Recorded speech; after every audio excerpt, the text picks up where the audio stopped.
Bom, então, como eu disse para vocês, hoje a gente vai iniciar essa reflexão sobre a obra do Paul Ricoeur. A primeira coisa importante é porque a opção pelo Paul Ricoeur nessa disciplina de Teoria da História 2. Esse texto do Paul Ricoeur, ele tem vários textos importantes para a Teoria da História, mas esse em específico, História e Epistemologia, que é o capítulo 2 do livro História, Memória e Esquecimento, eu considero ele uma obra muito importante porque ele traz um poder de síntese muito grande. Vocês podem até achar engraçado, como assim síntese, o tamanho desse capítulo, né? Mas ele é um texto de síntese porque o Ricoeur ele consegue juntar os principais debates que envolveram a teoria da história no século XX e condensar nessa discussão. Então, quando você lê o capítulo História e Epistemologia do Paul Ricoeur, você encontra ali as principais agendas que foram debatidas pelos teóricos epistemólogos da história no século XX, englobando tanto questões oriundas da geração dos análises e a crítica que os análises fizeram à perspectiva da historiografia metódica, quanto temáticas que estão presentes no historicismo, de alguma forma, e oriundas também de uma matriz marxista de pensar a história enquanto campo de conhecimento. Então, esse texto do Ricoeur, ele nos apresenta, de forma conjunta, várias discussões que a gente teria que buscar em várias outras obras, não é? Então, uma questão central, que é o que a gente vem tentando debater aqui, é pensar o ofício do historiador e o que caracteriza esse ofício e qual que é o lugar e a especificidade desse ofício. Então, se vocês leram ou se lerem o texto pausadamente, vocês vão perceber que existe um diálogo muito grande com a obra do Michel de Certeau. Ele inicia e estrutura o texto muito baseado no conceito que a gente trabalhou nas aulas passadas de operação historiográfica. Ele toma o conceito de operação historiográfica do Michel de Certeau e, em cima desse conceito, ele estrutura toda uma análise epistemológica na qual ele quer pensar a relação entre a história e a memória como campos complementares da produção do conhecimento histórico e, no interior disso, como é possível produzir um conhecimento que seja válido, fiável, confiável, epistemologicamente falando, né? Então, a obra do Ricoeur, esse texto específico, ele nos apresenta diversas problemáticas que a gente tem que desdobrar com calma, com bastante paciência. Por quê? Primeiro, ele é um texto que vai exigir de você domínio sobre a sua própria disciplina, ou seja, entendimento das questões gerais que nortearam a teoria e a metodologia da história ao longo do desenvolvimento da história enquanto ciência, ou seja, do século XIX até o século XX, que é o momento em que o Paul Ricoeur está escrevendo. Ele te exige vocabulário, ele usa um vocabulário um tanto quanto mais erudito do que outros textos. Então, quando você lê o texto do Ricoeur, você mergulha em um vocabulário que não é o seu vocabulário corrente, não é o vocabulário do dia a dia. Ele usa palavras, né, que vai exigir de você a utilização de um dicionário, uma pesquisa mínima para você incorporar essas palavras no seu linguajar, no seu vocabulário. E ele também faz uso do debate com várias tradições filosóficas e também faz referências em várias línguas. Então, ele vai, às vezes, do latim para o francês, do francês para o alemão.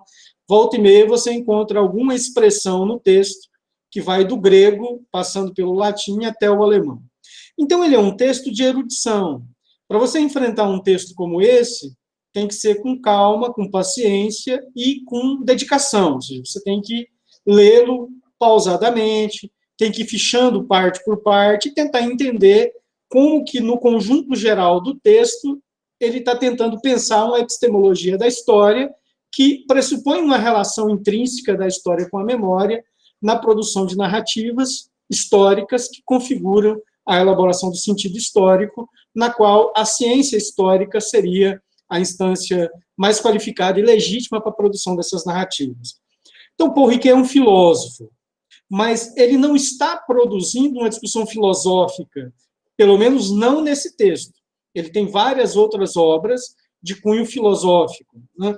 Mas nesse texto especificamente, ele está produzindo uma reflexão que é típica da teoria da história, que é típica da epistemologia da história, ou seja, ele quer entender como é possível produzir um conhecimento histórico com base na metodologia da história, entendida enquanto um campo de conhecimento específico, que seja válido e que se apresente no rol dos saberes, no rol dos conhecimentos, como um conhecimento equiparável a outras formas de conhecimento.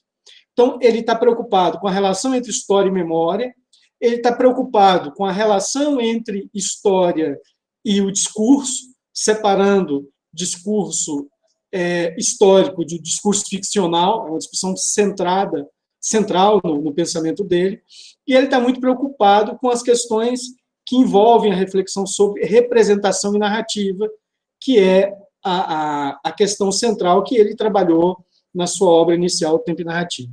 Então, o Ricoeur, entender a obra do Ricoeur, exige de você uma certa necessidade de entender que não é um exercício simples entender a obra do Ricoeur.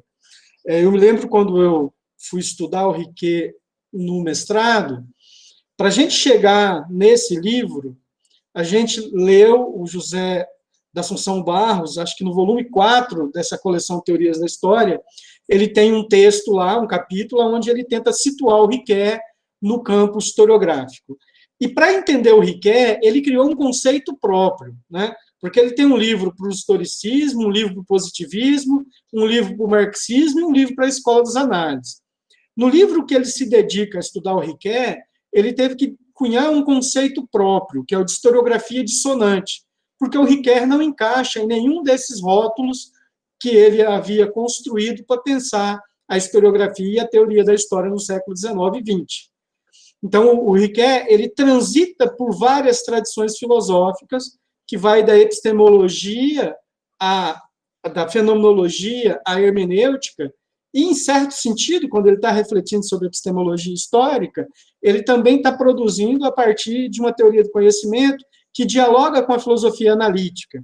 Então, o Ricoeur é um outsider, ou seja, ele é um filósofo que se preocupa com a epistemologia da história e que acumula a influência de várias gerações do pensamento filosófico ocidental.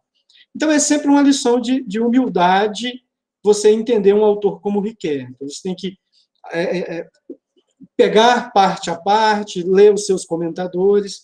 E esse texto que eu vou indicar para vocês ao final, e vou colocar lá no Google Sala de Aula, sobretudo esse capítulo que fala sobre o História, Memória e Esquecimento, eu considero como um dos mais sintéticos. O texto de José Carlos Reis é interessante, o José da Assunção Barros também tem um texto interessante sobre o Ricoeur, mas essa tese de doutorado, que foi defendida em 2010 por um pesquisador da Universidade Federal Fluminense, chamado Aldo Nelson Bona, eu considero como uma das mais qualificadas, né? Não sei se ele publicou ela em forma de livro, enfim, também não tenho comprado tantos livros. E com a pandemia, não tenho comprado nada, absolutamente, né? Por uma série de questões. Mas então vamos entrar um pouco no debate que eu entendo que é necessário a gente fazer para entender a obra do Ricoeur. Deixa eu ver se eu consigo projetar aqui, e se vocês tiverem qualquer questão, fiquem à vontade. Vamos lá, calma.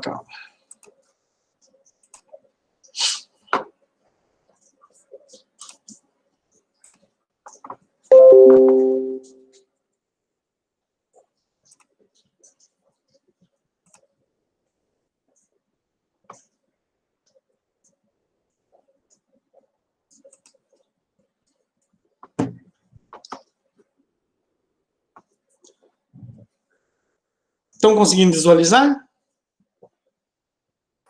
Sim. Beleza. Sim, professor. Beleza, eu estou perguntando porque semana passada eu tentei em 2 reuniões projetar e o meu meeting deu problema. Mas acho que agora resolveu. Então, como eu disse, o Ricoeur ele é um dos expoentes, né, do campo da fenomenologia e da hermenêutica, né? É um dos principais filósofos, né, do século XX. Algumas pessoas condenam o Riquet, eu já vi muitas pessoas, sobretudo quem não é da área de teoria, de historiografia, mas que lê Riquet, interessado nas discussões dele sobre memória, esquecimento. Eu já vi muitas pessoas usarem o seguinte rótulo: o Paul Riquet ele repete muito o que as pessoas estão falando, né? Então, você vai encontrar na obra do Riquet uma repetição de determinadas reflexões do Marc Bloch, do Brodel, do Lucien Febvre e, obviamente, do Michel de Certeau, do Hayden White, de vários outros autores importantes na historiografia europeia do século XX. Né? Não é, no meu entender, não é que o Paul Riquet ele repete, ele é repetitivo, ou, como eu já vi algumas pessoas afirmarem, que ele praticamente plageia as pessoas que ele está lendo para construir os seus argumentos. Obviamente que isso não é verdade, no meu modo de ver. O que ele faz, sobretudo nesse texto, né, História e Epistemologia, é tentar apresentar de uma forma sintética e analítica os principais debates que envolveram a teoria e a epistemologia da história no século XIX e XX. Então, obviamente, ele repete para apresentar um campo sob o qual ele quer estabelecer a sua reflexão. Então, ele está dialogando diretamente com essa tradição, e ele tem um esforço de apresentar e caracterizar essa tradição. Né?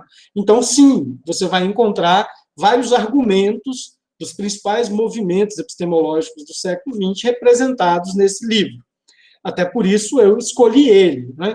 Porque ler esse capítulo te obriga a se aproximar de inúmeros debates significativos para a teoria da história no século XX.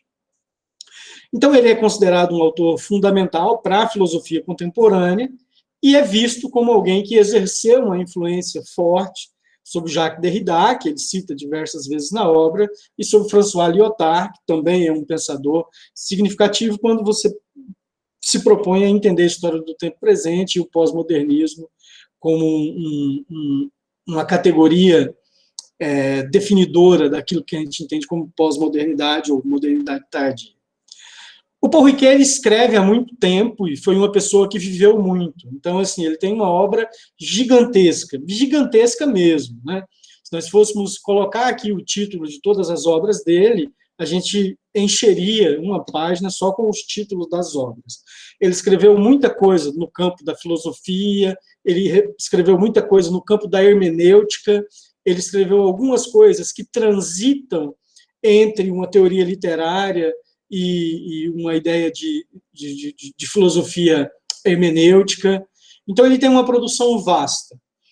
Do ponto de vista da teoria da história, as suas obras mais importantes é exatamente o Tempo e Narrativa, que sempre quando você fala do Paul Riquet, você lembra de Tempo e Narrativa, uma obra mais antiga que eu nem coloquei aqui nessa listagem, titulada História e Verdade, e essa obra, História, Memória e Esquecimento, que é uma obra tardia, né? Quando Paul Riquet escreveu essa obra, ele já estava no fim da sua vida, que foi uma vida longa, né? Ele vai morrer, se eu não me engano, com 92 ou 96 anos, no ano 2005. Então, é um autor que teve uma longevidade e que tem uma produção muito ampla e que tentou, ao longo da sua trajetória, discutir com as principais teorias do pensamento filosófico ocidental. E existe uma característica no Paul Riquet que eu considero fundamental. Né? O Paul Riquet, ao longo de toda a sua trajetória de pensamento, e por isso é tão difícil você enquadrar ele em uma ou outra corrente, né? Ele buscou aproximar polos que durante muito tempo foram considerados opostos no pensamento ocidental. Então, o Paul Riquet, ele não trabalha com antinomias, ele não trabalha com oposições, ele trabalha com aproximações. Então, durante muito tempo, coisas que o pensamento histórico dizia ser opostas, a obra do Paul Riquet vai tentar aproximar, como é o caso que a gente vai discutir um pouco na aula de hoje, sobre história e memória. Né? Mas isso não é apenas uma das preocupações dele, ou seja, isso é uma característica do pensamento dele. Ele não gosta desses polos opostos, desse binarismo de qualquer natureza, e trabalha com a perspectiva de aproximação. Então, durante muito tempo, aquilo que foi considerado como polos opostos, no pensamento do Riquet você vai ver uma tentativa de aproximação, como, por exemplo, história e memória ou explicação e compreensão, que durante todo o século XIX e uma boa parte do século XX foram vistos como coisas opostas, mas na obra do Riquet vai ganhar simetria, similaridade e aproximação.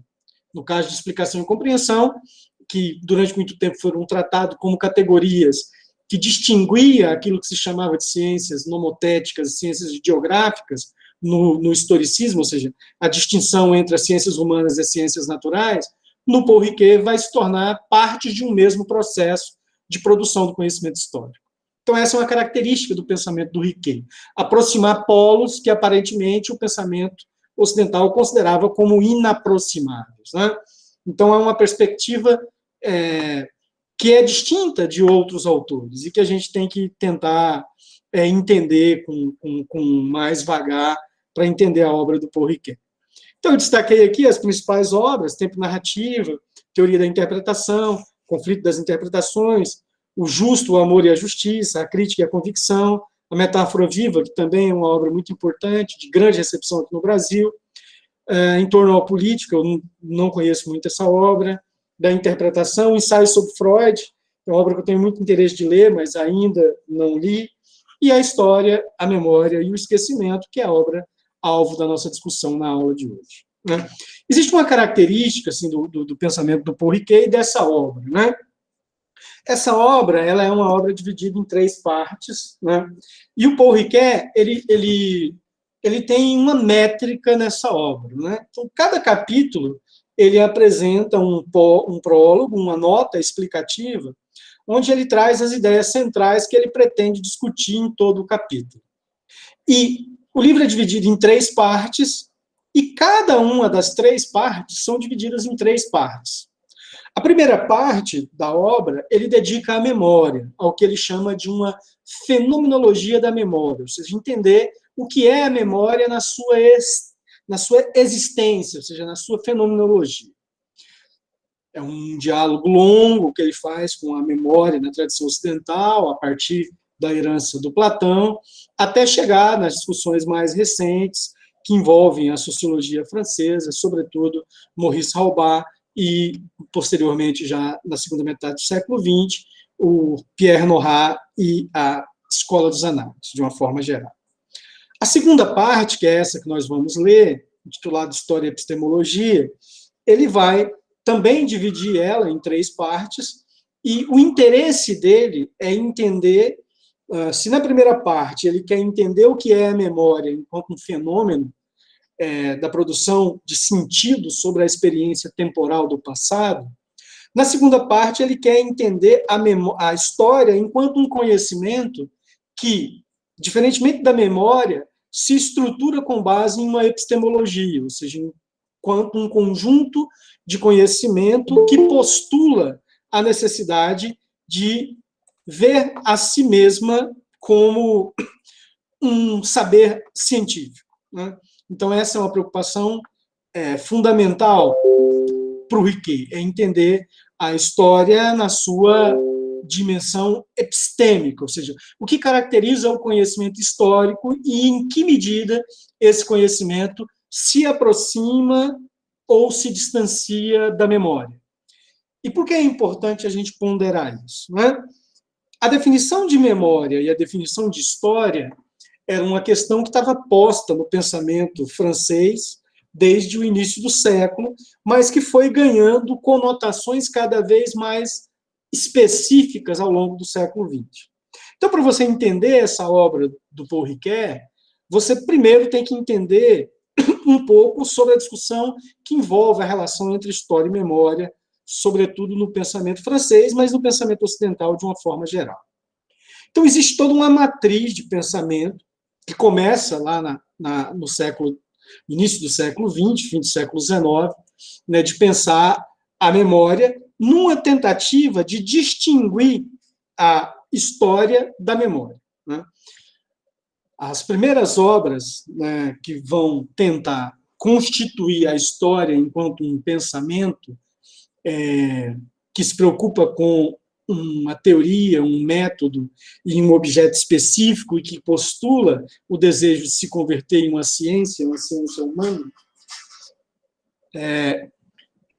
estavam ali no contexto da formação da escola metódica francesa, no esforço de tentar produzir uma ideia de memória histórica da nação.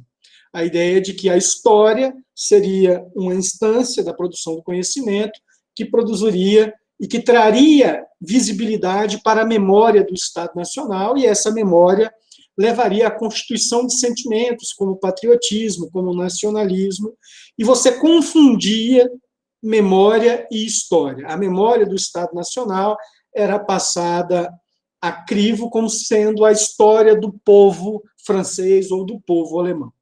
Então, havia uma confusão entre memória e história no contexto de constituição da história enquanto uma ciência, né?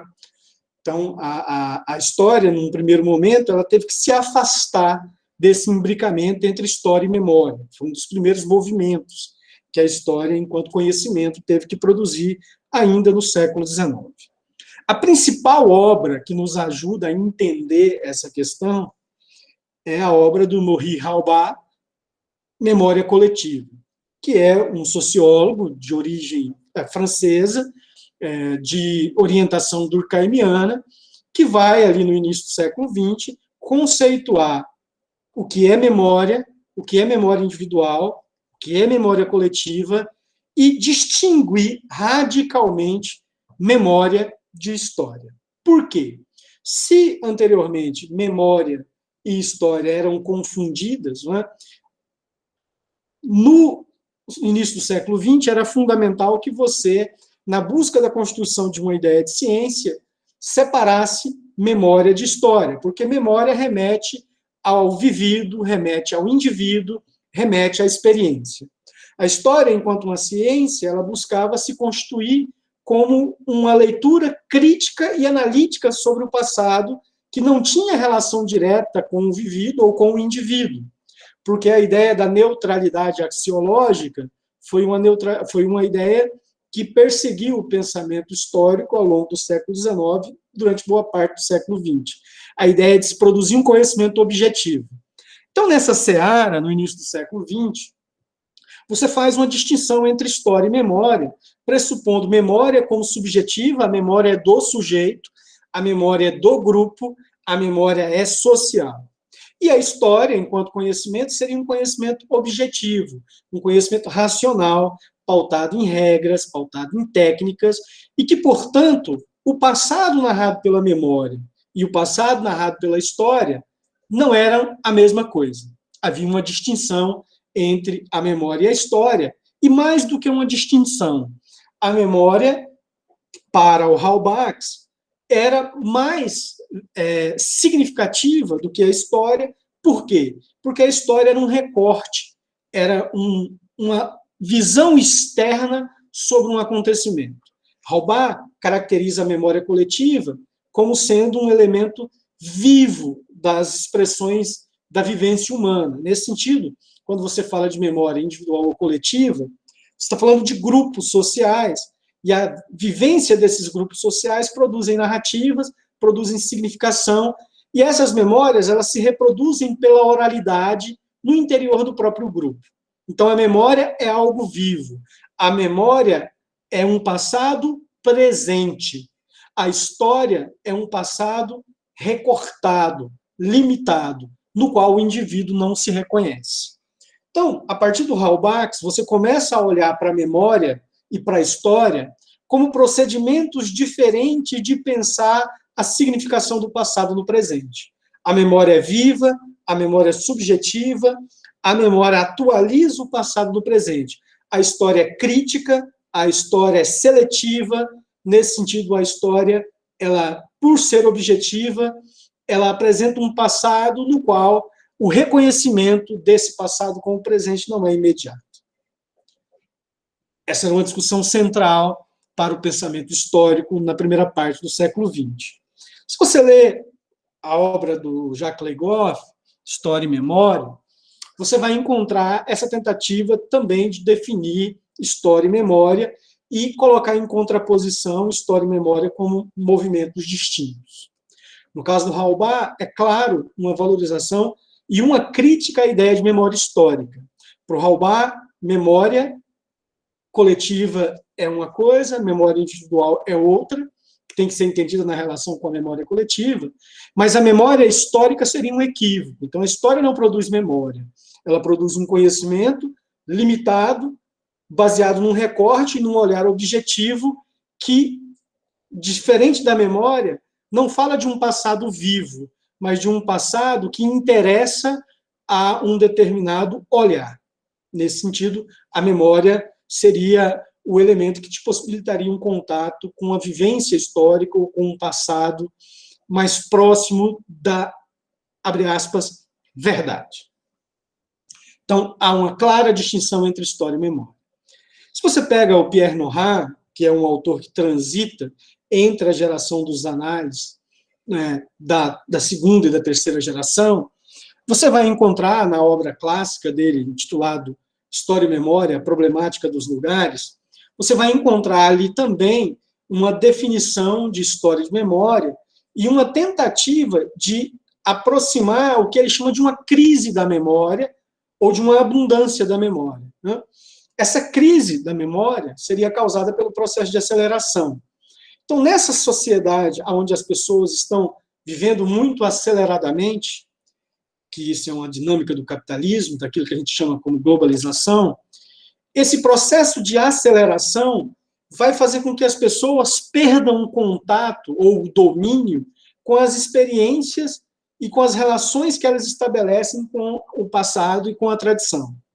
E nesse contexto, as memórias que antes eram mantidas no interior de uma prática social, ou seja, a memória está alicerçada em práticas, em hábitos, em vivência, elas perdem sentido, porque o indivíduo ele habita não mais a família, não mais o regional, ele habita a família, ele habita o regional, ele habita o mundo empresarial, ele habita o nacional, ele habita o global. Então, nesse sentido, existem representações difusas. E aí, segundo o Nora, essa memória ela vai persistir, mas como fragmento, como ruína, como um lugar específico ao qual você atribui um sentido. Mas esse sentido, ele não é, digamos assim, direto, ele não é percebido pelo indivíduo como algo próximo que constitui a existência dele. Ele é um lugar onde você deposita a memória que precisa ser rememorada, precisa ser cultuada para continuar existindo, que é o que ele chama de lugares de memória. Então, a frase clássica dele, existem os lugares de memória porque a memória em si desapareceu. Por que você precisa ir num museu para você encontrar ali aspectos da vida colonial do homem na América no século XVIII? Você precisa, porque aquela vivência, aquela prática social, ela desapareceu. Então, se você quer ver, por exemplo, uma panela de ferro, um ferro à brasa, e todas as narrativas que levavam à formação de uma jovem no seu processo de amadurecimento no seio da família para poder casar, você não tem mais acesso direto a toda essa narrativa, a todo esse ensinamento, a essa cobrança moral. Mas existe um lugar onde essas práticas ou fragmentos, ruínas delas são conservados, que seriam um museu, que seriam os espaços reservados à memória. Ou, por exemplo, a tentativa de se construir ritos cívicos, né? Como um ciclo que se renova o tempo todo, como, por exemplo, a comemoração da independência, por exemplo, né? Porque todo ano você tem que comemorar a independência? Porque todo ano você tem que comemorar o Dia das Crianças, estou dando um exemplo. Porque no dia a dia, você não se lembra da independência como um momento importante da configuração do passado nacional. Você tem que rememorar todo ano, porque se não for colocada essa necessidade de rememorar a partir desse lugar, essa narrativa que você não vivencia e não percebe ela no dia a dia, ela vai perder espaço. Então, a memória, ela é alicerçada em um lugar, e esse lugar, ele é um lugar fragmentado. Ele é um lugar que não tem uma relação direta com a realidade vivida. Então, ele perde sentido, né? Então, por isso que você tem que obrigar que o hino seja cantado nas escolas. Você tem que obrigar a comemoração da independência com o Dom Pedro, porque isso não está presente no dia a dia da formação cultural dos grupos sociais. Então, essa memória histórica que é imposta, ela é uma memória fictícia, construída de fora para dentro e imposta como um tipo de dominação. A gente poderia ler dessa forma, né? Então, no desdobramento das reflexões sobre memória, você tem, por um lado, uma tentativa de confundir história e memória como se fossem a mesma coisa, como ocorreu antes da construção de uma perspectiva científica de história, e, por outro lado, com a construção dessa perspectiva científica da história enquanto ciência, uma tentativa de opor história e memória como sendo coisas distintas, e tomando a memória como uma perspectiva mais, não apenas mais simplificada, mas completamente distinta em relação à história. Então, você vai de uma sobreposição entre história e memória, no século XIX, início do século XX, para uma separação radical entre história e memória a partir da segunda metade do século XX. O que o Riquet faz nessa obra especificamente? Ele não quer somar esforços com essa ideia de oposição entre história e memória, nem com a confusão entre história e memória.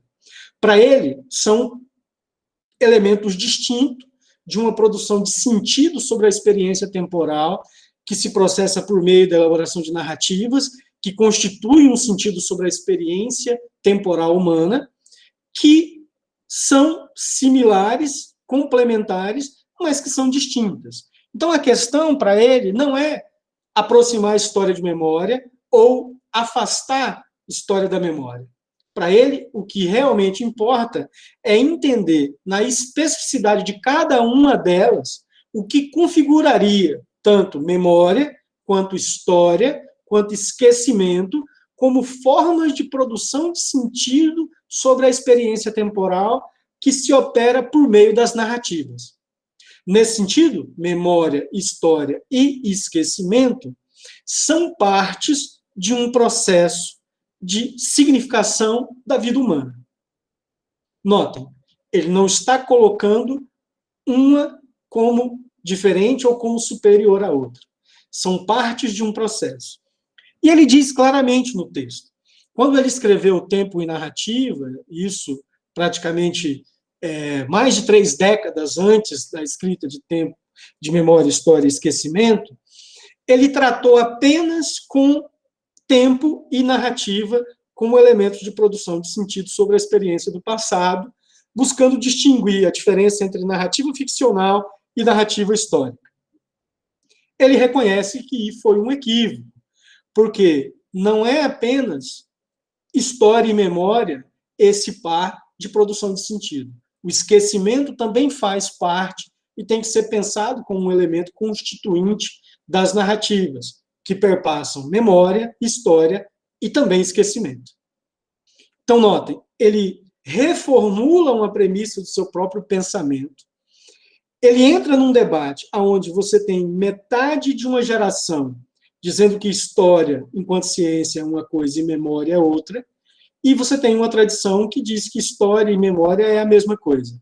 Ele vai dizer que história e memória não é a mesma coisa, mas que elas não se opõem e não estão em relação de rivalidade uma com a outra. Você tem que entender, na essência, o que configura cada uma delas. Daí, a obra dele, essa que a gente está estudando, a História, a Memória e o Esquecimento, ele se propõe a fazer, no primeiro capítulo, que é a primeira parte, porque cada capítulo se desdobra em 3 partes, e essas partes, às vezes, se desdobram em 5 partes.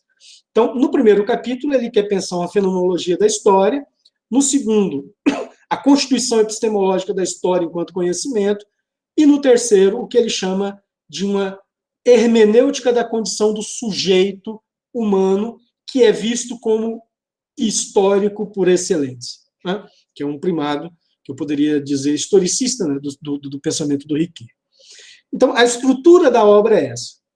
Apresentar o que é a memória enquanto um fenômeno, apresentar o que é a história enquanto um campo de conhecimento, e aí ele vai entrar num debate com o Michel de Certeau, inicialmente, mas o debate com o Michel de Certeau está estruturado numa leitura do Michel Foucault, está estruturado numa leitura com a filosofia da diferença, de 68, Deleuze, está estruturado num debate com a filosofia da linguagem, pega aí um pouquinho do Derrida, pega uma discussão com Roland Barthes, e também uma discussão sobre a relação entre representação e ficcionalidade, representação-ficcionalidade, imaginação e representação, que vai aproximar ele de um debate com o próprio François Lyotard, com um debate com Hayden White e, posteriormente, um debate com autores como, naquele contexto, com o Paul Veyne, e, posteriormente, em autores como Frank Anker-Smith, por exemplo. Então, notem, o texto do Paul Ricoeur e a construção do pensamento dele está dialogando com esse rol de questões que, para a teoria da história 2, é fundamental você entender, que é aquilo que caracteriza a história enquanto um campo de conhecimento, o historiador enquanto um profissional distinto, e o texto histórico como sendo um texto que postula uma ideia de verdade, sem abandonar a ideia de que também é ficcional e literário, mas defendendo uma ideia de verossimilhança, porque se estrutura num processo que é reconhecido como científico. Notem, ele está juntando céu e terra, né? Ele está juntando polos que até então era considerado oposto. História e literatura são coisas diferentes. Para o Riquet, estão aproximadas, né? História e memória, considerado coisas diferentes. No pensamento do Riquet, estão aproximadas, né? Explicação e compreensão, no pensamento do Riquet, estão aproximadas. Ou pesquisa e escrita, pareciam coisas opostas. Várias tradições estão considerando como coisas opostas, né? Ele está considerando como coisas aproximadas. Então, essa é uma característica do pensamento do Riquet, que a gente vai ver nessa obra, especificamente, que das obras dele é a que eu mais conheço, mas, assim, Tempo e Narrativa é uma obra fundamental, sobretudo quem quer pesquisar sobre representação, literalidade, a distinção entre narrativas ficcionais e a narrativa histórica. Ninguém produziu uma reflexão mais qualificada do que o Riquet nesse campo. E, repito, é um filósofo escrevendo sobre a teoria da história.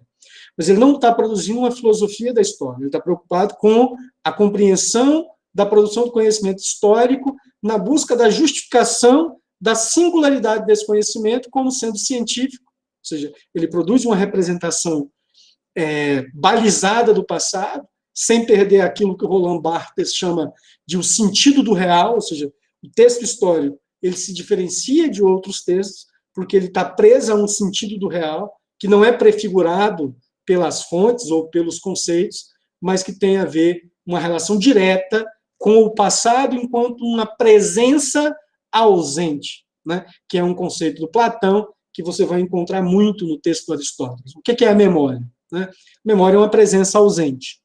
O conhecimento histórico, ao representar um lugar para o passado no presente, ele representa a presença de uma coisa ausente, um conceito que vai se repetir diversas vezes nesse texto, né? Então, a estrutura do texto, agora para a gente avançar em outras questões. Como eu disse hoje, eu não vou tratar nada complexo, é só a apresentação das questões básicas do texto. O texto está dividido da seguinte forma, né? Então, história e epistemologia, ele tem ali um prelúdio, que é uma nota explicativa, onde, a partir do mito de Fedro, que é um mito que o Platão constrói para pensar a origem da escrita, ele vai fazer essa indagação que vai atravessar todo o capítulo, que é se a escrita, no caso do Fedro, é história, ou se a escrita é um veneno ou é um remédio para a memória, né? Então, ele vai o tempo todo se questionar se a história ela é um remédio ou um veneno, ou seja, se a história ela conserva a memória e contribui para a valorização, conservação e visibilidade das memórias, ou se ela destrói a memória, se ela é um impeditivo para a memória. Ou seja, é remédio ou é veneno? A história contribui para a memória social, ou a memória ela vai recortar a memória social, silenciar indivíduos e dar visibilidade a outros indivíduos através das suas narrativas. Então, ele vai colocar essa questão e ela vai atravessar todo o capítulo. O primeiro capítulo, que é o que a gente vai introduzir a discussão sobre ele hoje e vai dar continuidade na próxima aula, está dividido em 5 partes. A primeira é o espaço habitado, a segunda, o tempo histórico, a terceira, o testemunho, a quarta, o arquivo, e a quinta, a prova documental. Notem, categorias fundamentais para a epistemologia do conhecimento histórico. A relação entre espaço, tempo, memória, arquivação, conservação, e como a memória, que vem das fontes, que nos trazem fragmentos do passado, no pensamento histórico, entendido enquanto uma ciência, se configura como uma prova documental, que dá, de certa forma, confiabilidade ao que os historiadores escrevem, porque eles não perdem o sentido de uma presença ausente, que é a materialidade de algo que aconteceu. Então, nenhum historiador tem carta branca para inventar, para mentir, para construir narrativas que não fazem referência a uma realidade, seja ela qual for. A gente vai analisar isso passo a passo mais à frente. Mas hoje a gente entra um pouquinho nessa distinção.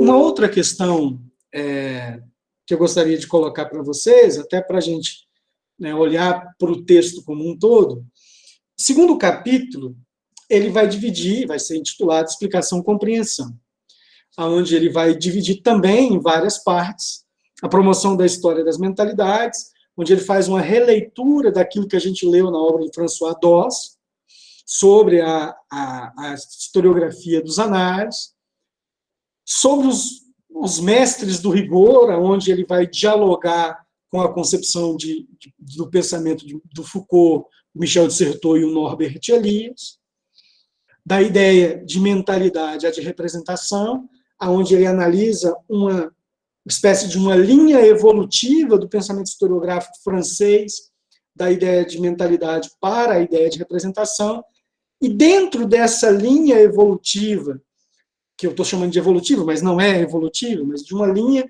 de desenvolvimento da historiografia francesa, ele vai analisar as escalas de pensamento, a escala de eficácia, ou escala de coerção, a escala ou grau de legitimação, e a escala dos aspectos não quantitativos dos tempos sociais.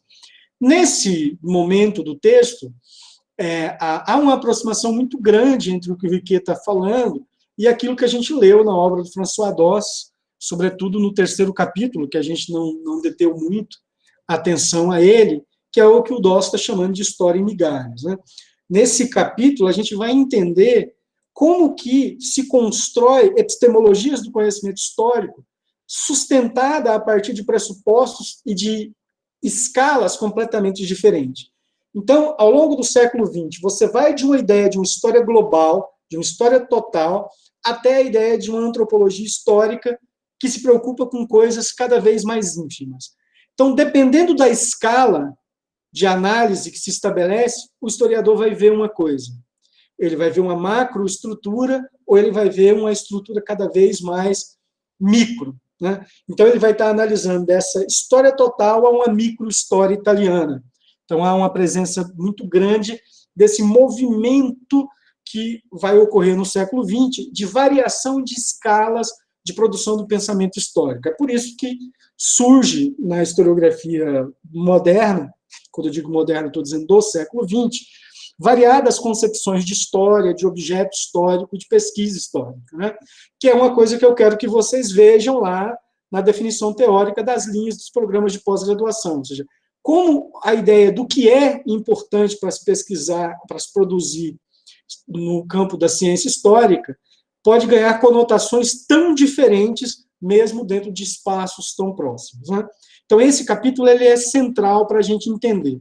Primeiro, o que configura o conhecimento histórico enquanto um pensamento que se arvora à condição de pensamento científico e como que esse modelo de eficácia, ou esse modelo de enquadramento dos objetos da pesquisa histórica podem variar de uma história global a uma microhistória, né? Então, essa evolução da mentalidade à representação pressupõe uma guinada de pensamento que eu diria que vai lá do Marc Bloch, do Lucien Febvre, até a discussão com Pierre Bourdieu e com Roger Chartier. Então, novamente, o Riquet está tentando dar conta de um debate da historiografia e da epistemologia do século XX. Então, ele faz uma síntese analítica desses debates e tentam demonstrar nesse capítulo essa questão. E fecha ele em torno dessa ideia da dialética da representação, né? E representação no Riquet, como eu disse, tem sempre essa configuração dialética, porque a representação é a presença de uma coisa ausente. E a ideia de presença na ausência é altamente dialética, e a gente vai entender isso quando entrar na discussão especificamente do texto, que não é a nossa preocupação hoje.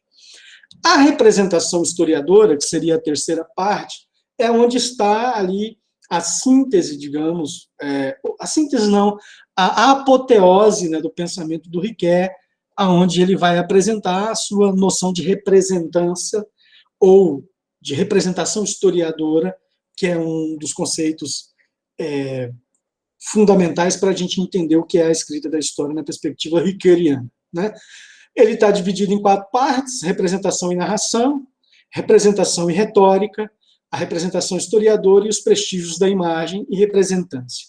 Nesse terceiro capítulo, há aí uma discussão com a ideia de eikon, ou seja, com a ideia de representação, desde o mundo grego, passando pelos debates da filosofia da linguagem, por um debate com Lyotard, com um debate especificamente com Hayden White.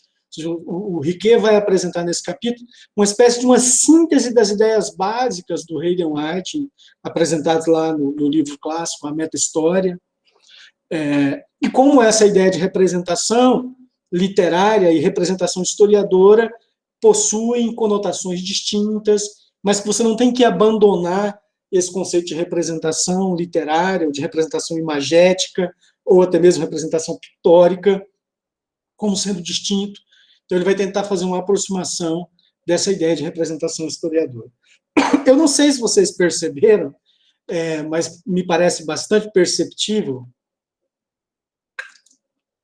e ele vai dizer isso, desculpem, ele vai dizer isso logo no início do texto, né, na nota explicativa. Essa construção do texto que ele nos apresenta, né, ela está totalmente, ou digamos assim, diretamente relacionada com o conceito de operação historiográfica do Michel de Certeau. Basicamente, ele pega esse conceito, a tríade, né, do Michel de Certeau, a história como sendo produto de um lugar social, de uma prática entendida como uma disciplina específica, como um campo disciplinar específico, e um tipo de escrita, um tipo de texto. O Riquet vai estruturar esse capítulo de História e Epistemologia com base nessa definição do Certeau. Então, o conceito de representação historiográfica do Michel de Certeau, no Paul Riquet, vai virar o conceito de representação historiadora. Notem. Então, a representação historiadora por Riquet é um mesmo procedimento, é uma mesma operação que o Certeau já havia tentado conceituar. O que o Riquet faz é retomar essa ideia de operação historiográfica, que ele vai chamar de representação historiadora, para ele é uma ideia mais ajustada, e vai aprofundar ela e alicerçar ela num debate teórico epistemológico, tentando entender os limites e possibilidades oferecidos pela historiografia no século XX. Então, notem, representação historiadora, explicação e compreensão e fase documental, ou memória arquivada, diz respeito a essas etapas, a esses momentos que não são hierárquicos da operação historiográfica. A fase documental, então, é o lugar, está relacionada a um lugar. Explicação e compreensão está relacionado a um tipo específico de conhecimento, ou seja, a uma disciplina, e a representação historiadora está relacionada a um tipo de escrita, a um tipo de produção de texto que é inerente tanto a esse lugar quanto a esse campo epistemológico. Notem, não é uma forçação de barra e também não digamos assim, uma reprodução automática da ideia do Michel de Certeau no texto do Paul Ricoeur. É um diálogo claro, onde ele estrutura o seu entendimento com base nessas categorias de operação historiográfica e vão levar elas a um nível de profundidade muito maior do que as que o Michel de Certeau conseguiu na sua obra de 76, se eu não estiver enganado, A Escrita da História. Então, a epistemologia da história no Paul Ricoeur passa pela compreensão desses 3 momentos da produção de um tipo de conhecimento que é específico aos historiadores, que vai do que ele chama de fase documental, passando pela explicação e compreensão, até a representação historiadora. Isso seria um procedimento, do ponto de vista epistemológico, que caracterizaria todo o trabalho historiográfico. Embora o Paul Ricoeur não goste dessa explicação, desse conceito historiográfico. Né? Por quê? Porque, para ele, a dimensão imaginativa e criadora ela está presente em todas as fases do processo. E a subjetividade do historiador está presente em todas as fases, em todas as etapas dessa operação. Então, a escrita, para ele, não é uma exigência da operação historiográfica no seu 3º nível. Para ele, a escrita atravessa o pensamento histórico do início ao fim. O Paul Ricoeur, assim como o Michel de Certeau, são muito influenciados pela psicanálise e pelo conceito de inscrição da psicanálise. E a inscrição no pensamento psicanalítico é um processo que atravessa a formação da psique humana no seu processo como um todo. Então, o Paul Ricoeur, nesse capítulo especificamente, está nos apresentando, naquilo que a gente poderia chamar de um nível hard, a essência do pensamento do Michel de Certeau. Na prática, é isso que a gente vai desdobrar nas próximas aulas. Uma questão que eu gostaria de tratar com vocês hoje, especificamente sobre essa primeira parte, que diz uma perspectiva geral, no texto do Ricoeur, como eu disse, hoje a gente não vai entrar em questões complexas. Eu só quero apresentar o terreno que a gente vai ter que seguir nas próximas aulas. Né?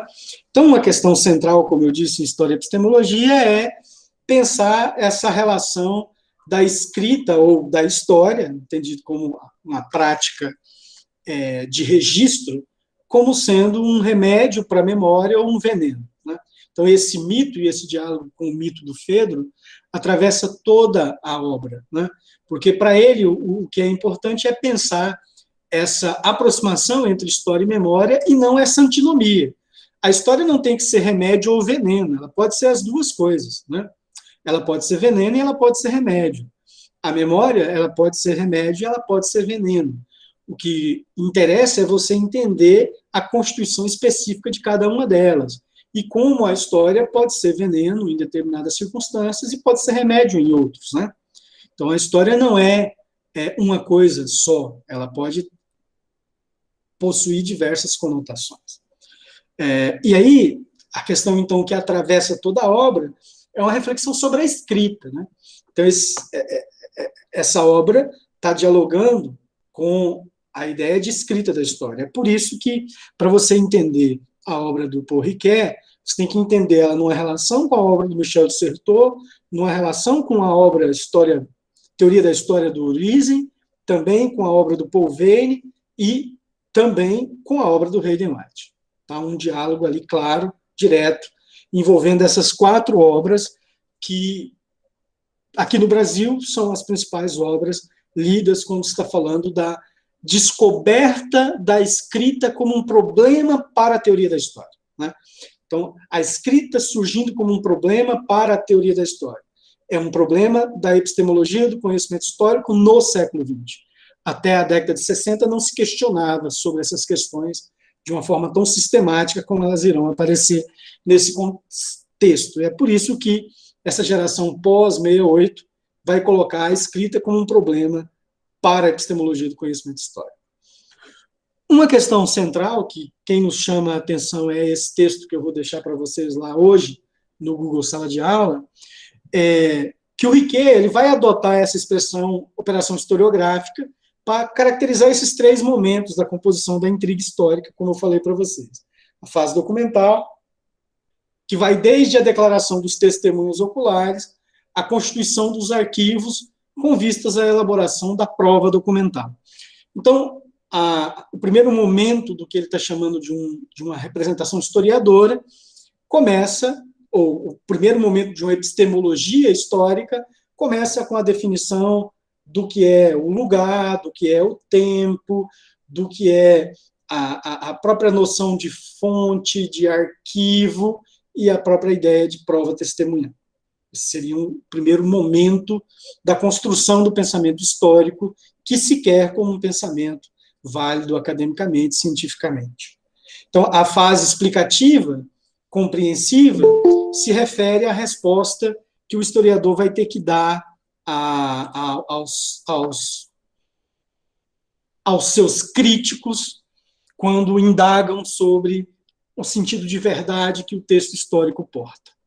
Então, uma questão fundamental, então, para o Riquet é entender essa característica do conhecimento histórico e como esse conhecimento ele é produzido. Então, na fase de explicação e compreensão é onde o historiador debruça-se analiticamente sobre o seu objeto, na leitura das fontes, para construir um discurso, para construir um texto, né? Que é o que ele chama de representação historiadora. E aí é fundamental você entender isso, por quê? Porque, para o Riquet, o historiador é um escritor, mas existe uma diferença entre o tipo de escrita produzida pelo historiador e qualquer outro tipo de escrita.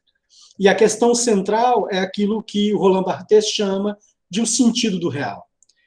A explicação e a compreensão, ela é sempre com base numa materialidade que vem de uma ruína, que são os fragmentos do passado, que o historiador lida enquanto testemunho, enquanto relato, enquanto fonte.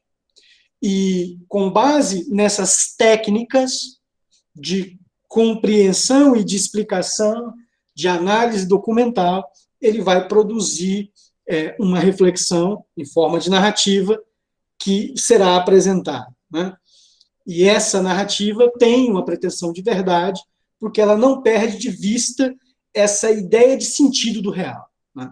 Então, o discurso histórico ele é suscetível a essa ideia de verdade, porque em todas as fases da produção desse pensamento, o real, ou a materialidade do passado, ou a memória como único elemento que te garante que algo no passado aconteceu, e aí o testemunho, seja ele oral, seja ele individual, ou seja, o testemunho que pode vir em forma de uma pirâmide, como, por exemplo, a pirâmide de Gizé, esse testemunho é algo que te garante uma materialidade, ou seja, houve em algum momento pessoas que se colocaram como necessidade construir uma pirâmide por causa de alguma coisa que eu ainda não sei explicar, mas que através dessa pesquisa que vai me levar a entender os aspectos materiais, ou seja, objetivos, ou seja, pessoas existiram, pessoas carregaram pedras com base em uma noção de representação de divindade, mas houve um movimento social. Então, essa representação do passado, do sentido de um passado que tem que ser percebido na materialidade das fontes, não sai da preocupação dos historiadores em nenhum momento. Nem um momento. Então, não há um momento onde você pensa na fonte, que você pensa na pesquisa, o outro você pensa nos conceitos, e o outro você pensa na escrita. Para o Michel de Certeau, todas as etapas da produção do conhecimento histórico são permeadas por essas preocupações, só que em níveis diferentes. Esse é um elemento importante. Uma outra questão que eu gostaria também de colocar, ainda no diálogo com o texto do Bona, é que no diálogo Riquet-Certeau, o que ele prefere é a expressão representação historiadora, como eu disse para vocês, para designar a terceira fase da operação historiográfica. E considera que chamá-la de escrita da história ou historiografia é um equívoco, pois ele insiste que a história é uma escrita de ponta a ponta, dos arquivos aos textos dos historiadores.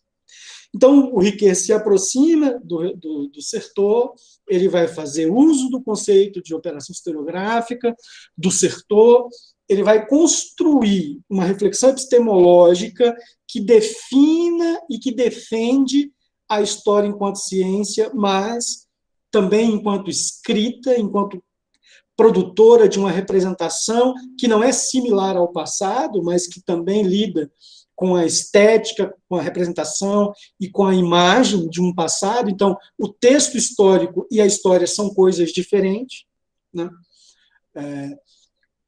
Mas ele faz a opção por essa categoria, representação historiadora. E aí, representação historiadora e representação historiográfica, ou historiografia, ou operação historiográfica, não é a mesma coisa. No sentido que o Riquet está dizendo, ele está entendendo que a categoria representação historiadora engloba uma ideia, né, que pressupõe algo que, na tradição epistemológica ocidental, estava considerando pesquisa como uma atividade científica e a escrita como uma atividade literária. Então, história, ciência ou arte? Vocês já ouviram essa pergunta? Eu acredito que sim. É o texto clássico lá do Humboldt e também do Droysen, lá no século XIX. O próprio Ranke faz essa discussão da relação entre ciência e arte. Então, a escola histórica alemã e a escola metódica francesa, desde o século XIX, já estavam colocando essa discussão se história era ciência ou arte. E, óbvio, a ciência histórica, no seu processo de constituição enquanto ciência, optou por se considerar como uma ciência e rejeitou a ideia da representação artística como um elemento constituinte da história e a retórica e a narrativa como elementos constituintes da história. O que o Certeau está dizendo é, não, história é ciência e história é arte. E ela não é ciência em um momento e arte em outra. O que ele está dizendo é, a representação historiadora é uma categoria que te possibilita pensar história como uma relação criativa entre ciência e arte, desde o primeiro momento, que é a fase documental, até o momento da representação literária, que é o que ele chama de representância. Isso é uma grande inovação em relação ao que estava sendo debatido antes dele e, inclusive, é um grande avanço em relação ao próprio pensamento do Michel de Certeau, que ele está referindo para discutir. Então, uma questão central do texto dele é pensar essa relação entre história e memória. E, para ele, na relação entre história e memória, não há nenhuma prioridade, nenhuma superioridade para a história em relação à memória ou para a memória em relação à história. É aquele debate de quase 100 anos que eu tentei sintetizar para vocês, da escola metódica, passando pela noção de memória histórica do Halbach, lugar de memória do Pierre Nora, chegando à concepção do Riquet de memória como um elemento de aproximação com a história, né? Então, para ele não há, né, essa superioridade ou uma hierarquia entre história e memória, ou uma oposição entre história e memória, mas também não há um imbricamento, né? Então, você não pode suprimir a memória, né, da história, nem a história da memória, mas entender como essas duas dimensões se complementam. Então, a memória, ela está presente na narrativa histórica e toda narrativa histórica porta uma memória. O que não quer dizer que memória e história sejam a mesma coisa ou que memória e história sejam coisas completamente díspares, mas que a história, enquanto um tipo de conhecimento que se pretende científica e mais objetiva, ela pode atuar como mecanismo de regulamentação crítica da memória. E a memória, como sendo a fonte que atesta ao historiador a existência do passado pela via do testemunho, ela é extremamente importante para a história. Michel dissertou, e também o Paul Riquet vai chamar a memória de matéria-prima da história, porque é a fonte mais garantida de que algo aconteceu no passado, é a memória, é o relato da testemunha. Então, a memória é um ponto de partida, a partir do qual a história vai empreender a sua representação historiadora, ou, na concepção do Michel Dissertot, a sua representação historiográfica. Né? A história pode ampliar, completar, corrigir e até mesmo refutar o testemunho da memória sobre o passado, mas não pode aboli-lo.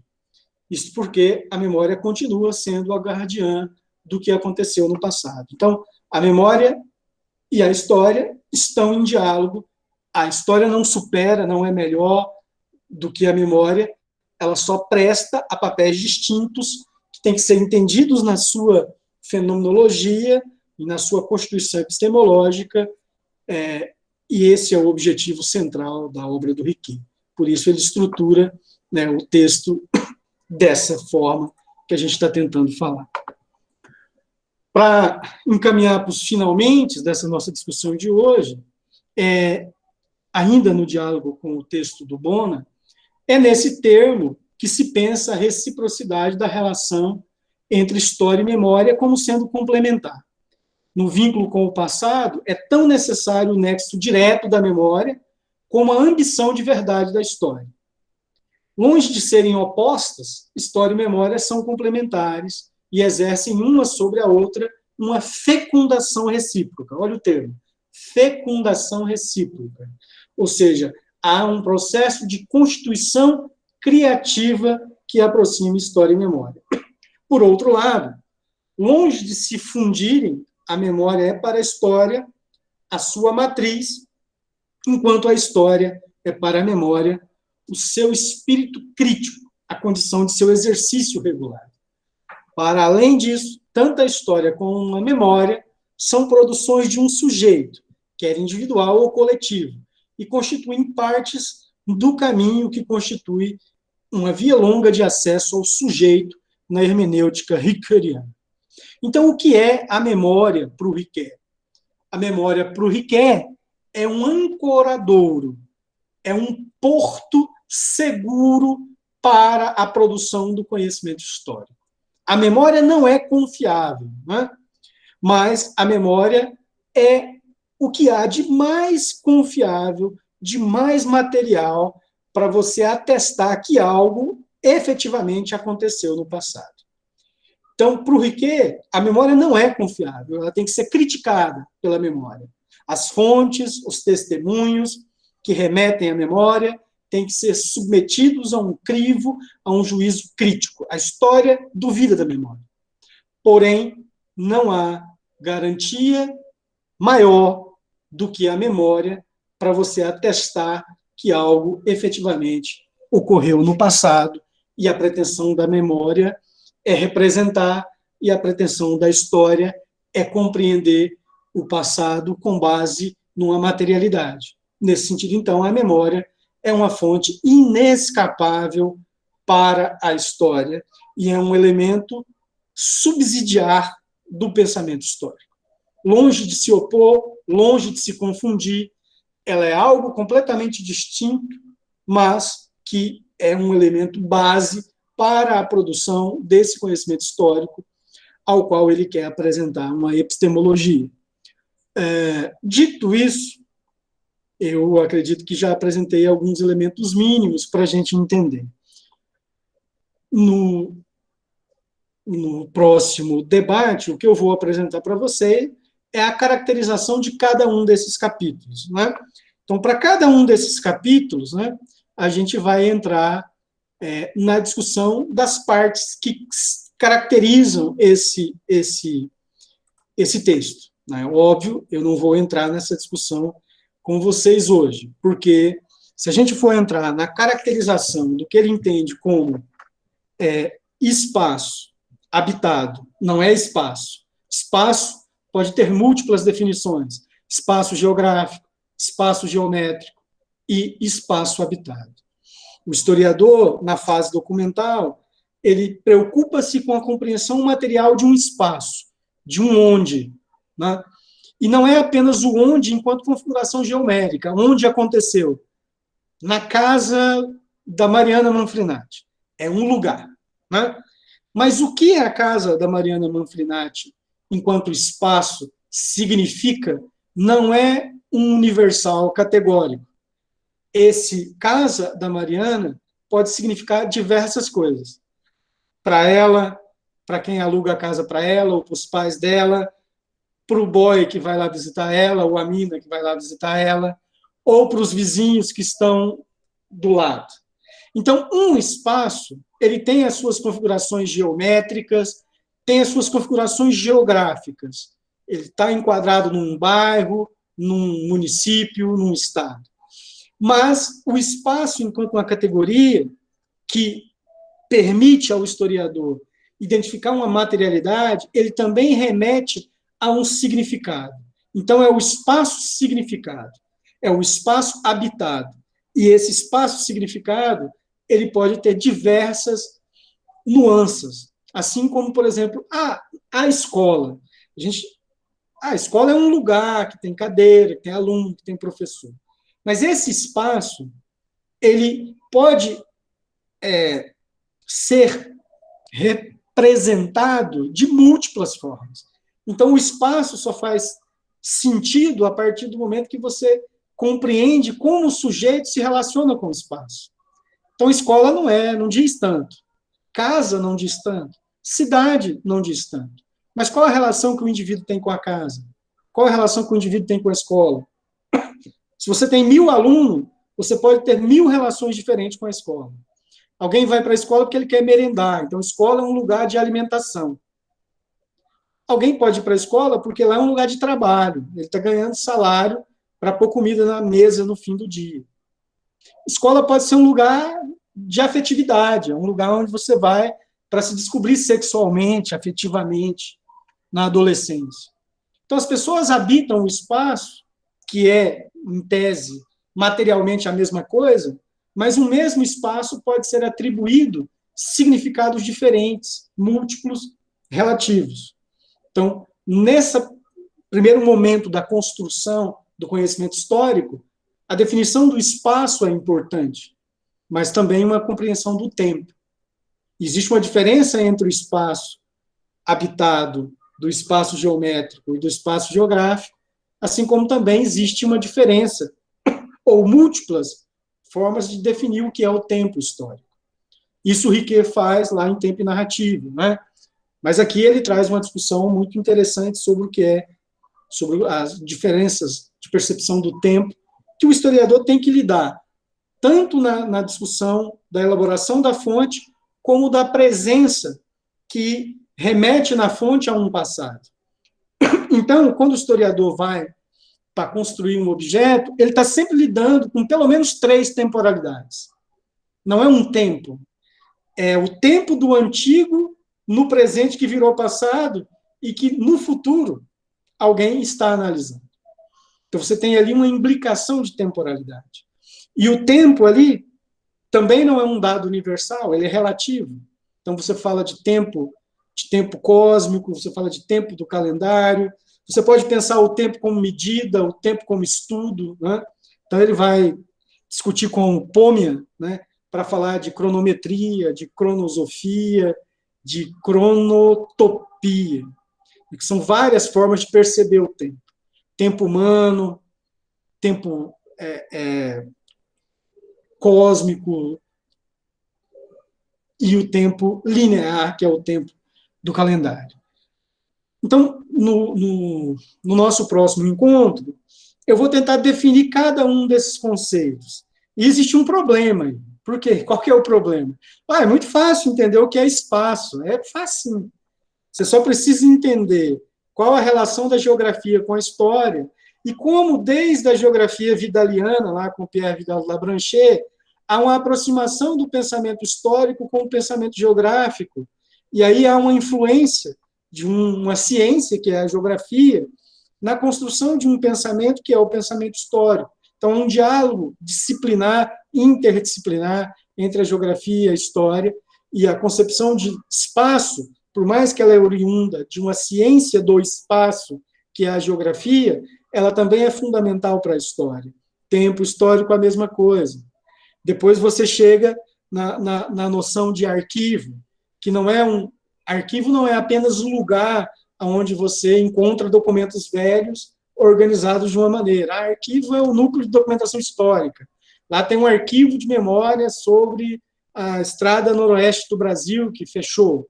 Sim, isso é um arquivo, mas o arquivo também é muito mais do que isso. Arquivo, para o Riquet, é similar ao conceito de arquivo para o Foucault. E aí a Catiúcia, a Renata, aí, que leram lá o Foucault, vai poder nos ajudar a entender isso. Mas arquivo não é um lugar físico. Arquivo é um dispositivo. É um dispositivo de linguagem. É um dispositivo de saber e é um dispositivo de poder.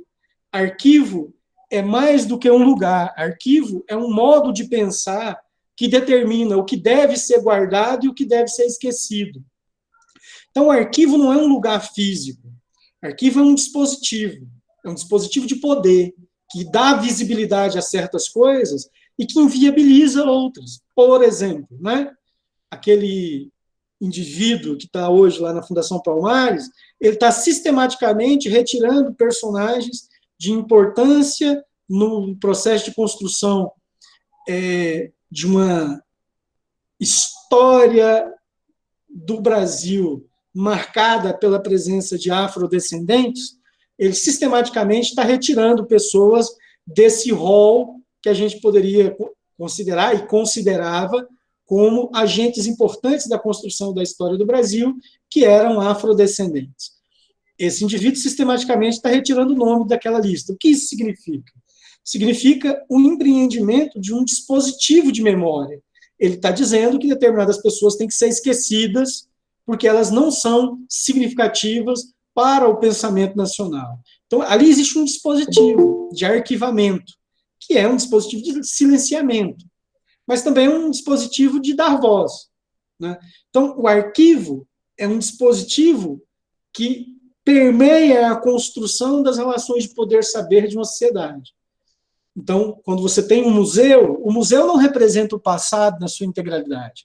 Existe uma curadoria, e a curadoria é feita por uma pessoa que diz o que tem que ser conservado, o que tem que ser conhecido, o que é importante lembrar e o que é importante esquecer. Então, o tempo todo, o Riquet está chamando a atenção para você problematizar essas noções de arquivo, de tempo, de espaço e de testemunho. Por quê? Numa epistemologia do conhecimento histórico, que você não pode perder de vista o passado, o historiador não inventa história, não é? Ele não inventa sujeito, ele reflete sobre aspectos mínimos que ele tem em mãos. Então, se você está falando de uma representação feminina no Partido Integralista, é porque existe algum aspecto do passado que nos chega em relato, em forma de testemunho, que te permite dizer alguma coisa sobre aquelas mulheres. Senão, você não está produzindo historiografia, mas algum tipo de romance histórico, e você vai ser cobrada por isso. Então, o historiador não pode perder de vista o sentido dessas categorias: espaço, tempo, memória, arquivo, para justificar ou construir, Sertor diria construir, aquilo que para o historiador, enquanto alguém que se coloca como produtor de um conhecimento confiável sobre o passado, é fundamental ele apresentar para ser reconhecido e aceito enquanto produtor de um conhecimento verdadeiro, que é a prova documental. Então, o Riquet, nessa primeira etapa da produção do conhecimento histórico, ele nos convida a refletir sobre essas categorias: espaço, tempo, testemunho, arquivo e prova. 5 categorias básicas que atravessam o pensamento histórico desde o século XIX. Então, notem, é um esforço de síntese. Para você entender o texto do Riquet, você tem que entender a crítica que o Marc Bloch estava fazendo a escola metódica, você tem que entender a crítica que os metódicos fizeram à historiografia diletante, você tem que entender aquilo que o, o François Doss estava chamando da contribuição da primeira geração, da segunda geração dos anais. Então, como eu disse para vocês, é um texto que requer paciência, que requer investimento, de vocês parar e tentar entender as categorias, porque parece coisa simples. Né? Vai lá, escreve para mim aí uma definição de tempo, espaço, arquivo, testemunha e prova.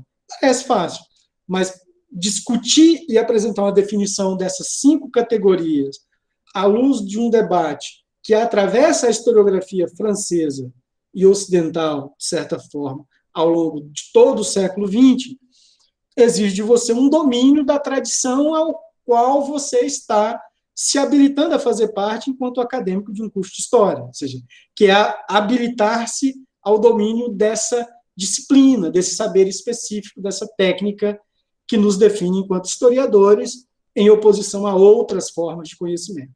Então, necessariamente, o texto do Certeau é um texto de erudição, e erudição não naquele sentido pedante, é erudição porque ele vai te apresentar uma série de coisas que parecem simples, mas que não são simples.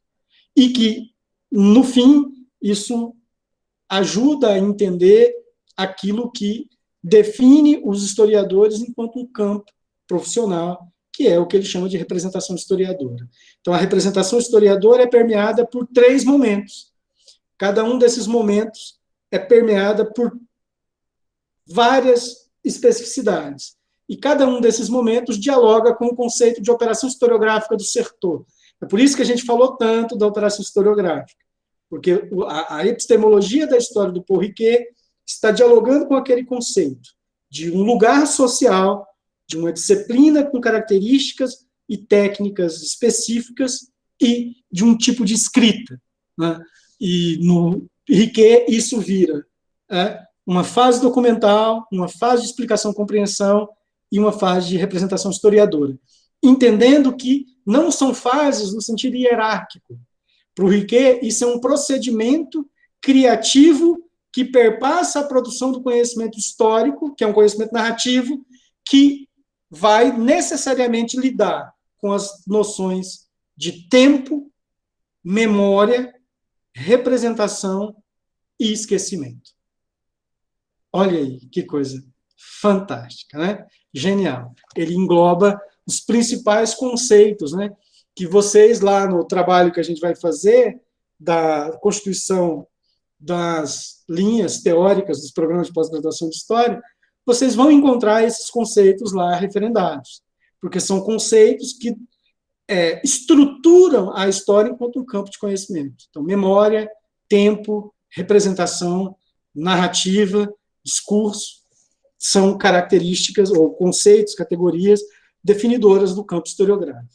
Então, na próxima discussão, eu vou pautar cada um desses elementos e tentar discutir a primeira parte e a primeira parte da segunda parte, onde ele começa a discutir a noção de compreensão, entendendo que aquilo que vocês aprenderam lá em Teoria 1, com a leitura do historicismo, né? Droysen, Ranke, Kant, Humboldt, Dilthey, que compreensão é uma coisa, explicação é outra, né? Está lá no Vico, Jean-Baptiste Vico, está no Humboldt, está no Droysen, e está amarrado no Dilthey, no Riquet vai virar uma coisa só. Então, se para a tradição do século XIX, explicação é o procedimento das ciências naturais e compreensão é o procedimento das ciências humanas, para o Riquet, o historiador compreende e explica na medida em que ele produz uma operação que lhe permite, na análise das fontes, na análise dos testemunhos, empreender uma hermenêutica capaz de situar essas categorias para produzir o conhecimento histórico. Então, é como se não, ele vai aproximar coisas que lá atrás a gente aprendeu que eram separadas. Por isso que o pensamento do Riquet às vezes parece complexo e repetitivo, mas na verdade ele está simplificando, ele está tentando aproximar céu e terra, tentando aproximar terra e mar, quando na verdade nós aprendemos a pensar de uma forma binária, como se essas coisas fossem coisas distintas, e você tivesse que demarcar cada uma na sua caixinha, cada uma no seu quadrado, e ele está misturando os quadrados e dizendo que essas coisas têm que ser percebidas na sua relação de complementariedade. E aí, cada uma dessas etapas, né, operação, fase documental, fase de explicação e compreensão, e a fase de representação, são momentos da produção do conhecimento histórico. Ele não hierarquiza uma em relação à outra. Outros autores compreendem que o historiador é acadêmico científico quando faz pesquisa, por exemplo, o Riesing, né? E ele é um escritor quando vai produzir o texto. O Certeau está querendo, o Riquet quer acabar com isso. Ele quer aproximar a ideia de que o conhecimento histórico é uma operação que tem momentos distintos, mas que todos esses momentos são atravessados pela dimensão subjetiva, criativa, afirmativa do sujeito historiador. Nesse sentido, então, ele funde um pouco o nosso pensamento, no sentido de complexificar coisas que a gente achava que eram separadas e distintas. Não desanime, não façam essa cara de que é difícil, não, é bem tranquilo. Esse primeiro capítulo são 40 páginas, uma coisa básica. Ele vai explicar essa fase documental, a definição de espaço, de tempo, testemunho e prova. Então, assim, 40 páginas, coisa básica. Na próxima aula a gente vai entrar e tentar definir. Aí a outra, mais 40, a outra mais 40. E como a gente está em quarentena, a gente vai dar conta. Concordam comigo? Fizeram um boneco voodoo para espinhar ele quando a gente terminar a aula. Mas acreditem em uma coisa. Existem determinados remédios que são amargos, né? Mas o efeito deles justifica o uso. Então, o Riquet é um desses autores que não tem como você não passar por ele em teoria da história para você entender as características do seu próprio ofício.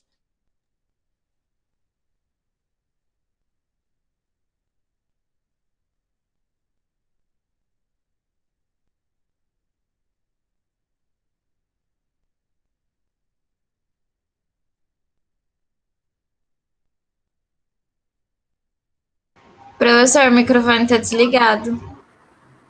É porque caiu aqui, a coisa bagunçou, a internet deu um chabu aqui. Mas enfim, é isso. Eu estava dizendo que o Riquet é um daqueles autores que não tem como você não passar por ele. E quando você lê o Riquet, você começa a fazer aquela seguinte pergunta: o que eu estava fazendo ao longo do curso, que eu não aprendi nada? Mas não é que você não aprendeu nada. Você aprendeu bastante. Mas o nível de reflexão que o Riquet nos traz é um nível que é sempre exigente. Independente de você estar na graduação, independente de você estar no mestrado, ou independente de você estar fazendo os créditos do doutorado, o Riquet vai ser um autor que sempre vai ser um desafio. E acreditem, vocês, dando continuidade na vida, vocês vão ler o Certeau. Essa semana eu recebi uma mensagem da Janai que está tendo que fazer um seminário sobre o Riquet, e ela tinha que escolher entre a fase documental ou a fase da representação historiadora. Então, é um autor muito lido.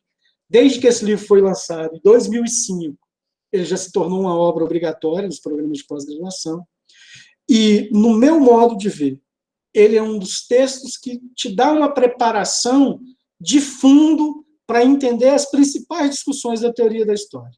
Então, ler o Riquet, fichar o Riquet, os 3 momentos do texto dele. Estou falando só do segundo capítulo, que é o que nos interessa. Então, eu estou aqui me esquivando da discussão sobre memória e da hermenêutica do sujeito, que é o primeiro e o terceiro capítulo. Eu estou pensando só a história enquanto epistemologia. Se você ler as 3 dimensões do texto dele e sintetiza ali, você tem as chaves de leitura para entender os principais debates teóricos e metodológicos da história enquanto ciência no século XX. No século XX. Óbvio que você não vai encontrar aqui uma discussão decolonial, porque essa é uma discussão do século XXI, né? Mas do século XX, né, você vai encontrar. E mesmo quando ele entra na discussão de uma política da justa memória, ou numa reflexão sobre a ideia do luto, da experiência traumática, né, do Holocausto, e, sobretudo, da memória dos judeus em relação a isso, que é o foco central que ele vai discutir lá na parte final desse capítulo, que a gente vai ler, você encontra ali elementos para fazer uma crítica da epistemologia. Então, ele está produzindo uma reflexão epistemológica, mas ele traz as chaves para você fazer uma crítica da epistemologia, que é a essência de uma leitura pós- ou decolonial, ou pós-estruturalista. Alguém fez uma pergunta. Bom, deixa eu só parar de gravar, porque já me disseram que senão isso vai acabar. Não vai dar certo.